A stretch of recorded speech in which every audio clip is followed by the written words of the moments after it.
So a quick update on the Trump experiments. Well, we've got the big, beautiful bill. The big, beautiful bill from the Trump administration is going to pass. It's passed, but most parts of the, I think the final ratification. I think he's done. Is done. Is it? Well, I thought maybe the big crayon is out this Thursday. Yeah.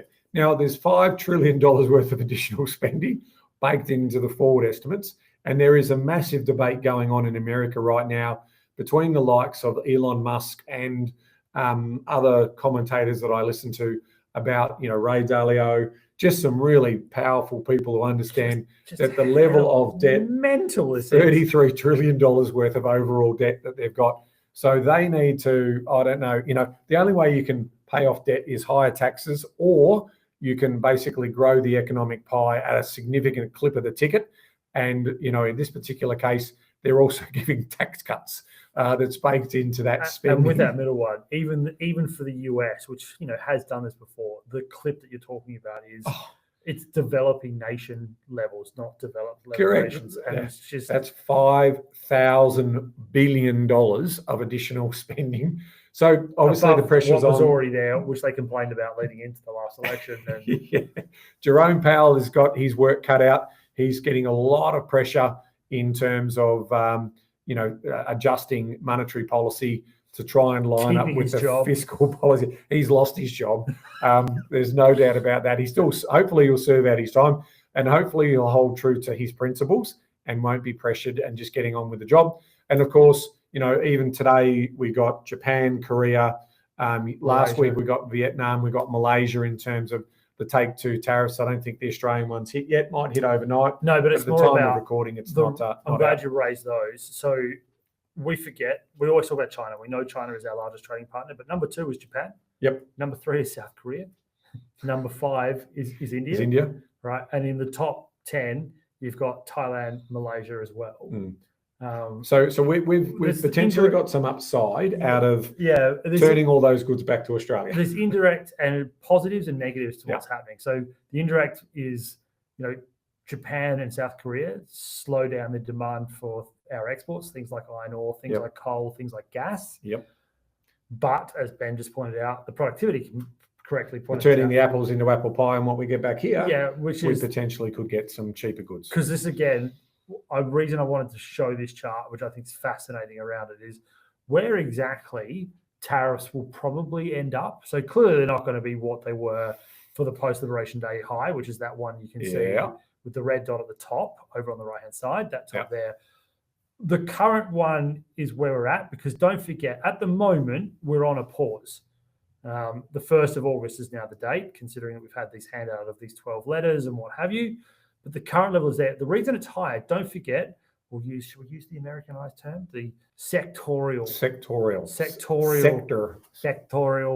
tariffs, steel, aluminium, auto manufacturers, particularly out of Europe, Canada, and Mexico. Effectively heavy industry. Yeah, which is why the current level isn't actually back to the blue line, because there is tariffs that are in place. Yeah.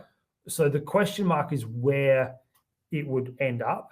And you can see the other one there is that if the trade court holds up. So don't forget. WTO. Don't forget, they are being done by state courts. Yes. Which the Supreme Court is probably likely to overrule, considering how heavily politicized that is. Yep. And then, yes, the World Trade WTO. Organization. Let's also be honest about that breaching, fair trade agreements. Trump couldn't care less about that one. So I think what needs to be made out is that the question mark level is probably where it will be. So we will see that the overall tariff duties collected in the US, the expectation is that it will be 21% total. At the start of this, it was expected the average would be 27. So it is less, but it's still significantly higher than we have probably seen in over a century. Yep. Let's have a look at the US Bureau of Economic Analysis and see that this data was released on the 26th of June. And so we're looking at the GDP numbers here. And no surprise here, when you have an economic shock like that, people don't spend, and you have an economic outcome like we've just seen. So the US economy contracted at an annualized rate of 0.1% in Q1, the sharpest decline than the second estimate of a drop of 0.2%. For the first quarterly contraction in the last 3 years. The weaker GDP figure was largely driven by significant downward revisions to consumer spending and exports.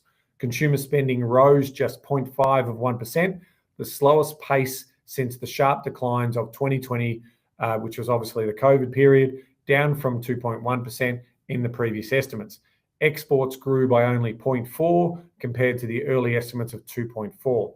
These declines were only partially offset by the downward revision to imports, 37.9 versus 42.6.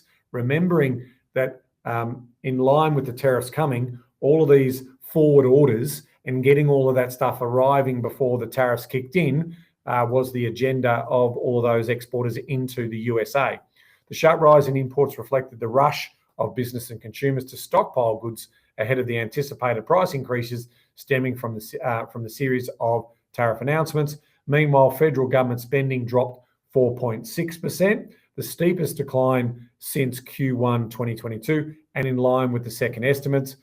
Fixed investments rose 7.6%, the strongest gain since mid-2023, but slightly less than the 7.8 in earlier readings. So we did see, obviously, DOGE, the Department of Government Efficiency, has had an impact in terms of some of that spending, but this big, beautiful bill that they keep talking about is going to ratchet that up. There are some health savings. There's some less spending in health in there, but everything else is pretty much spend.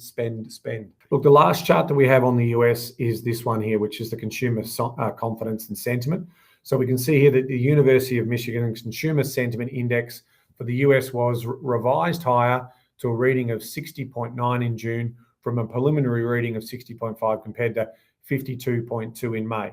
Consumer sentiment rose for the first time in 6 months, led by a broad-based improvement across numerous facets of the economy, with expectations for personal finance and business conditions climbing about 20% or more. The current condition index was revised sharply higher to 64.8 from a preliminary 63.7 and above the 58.9 in May.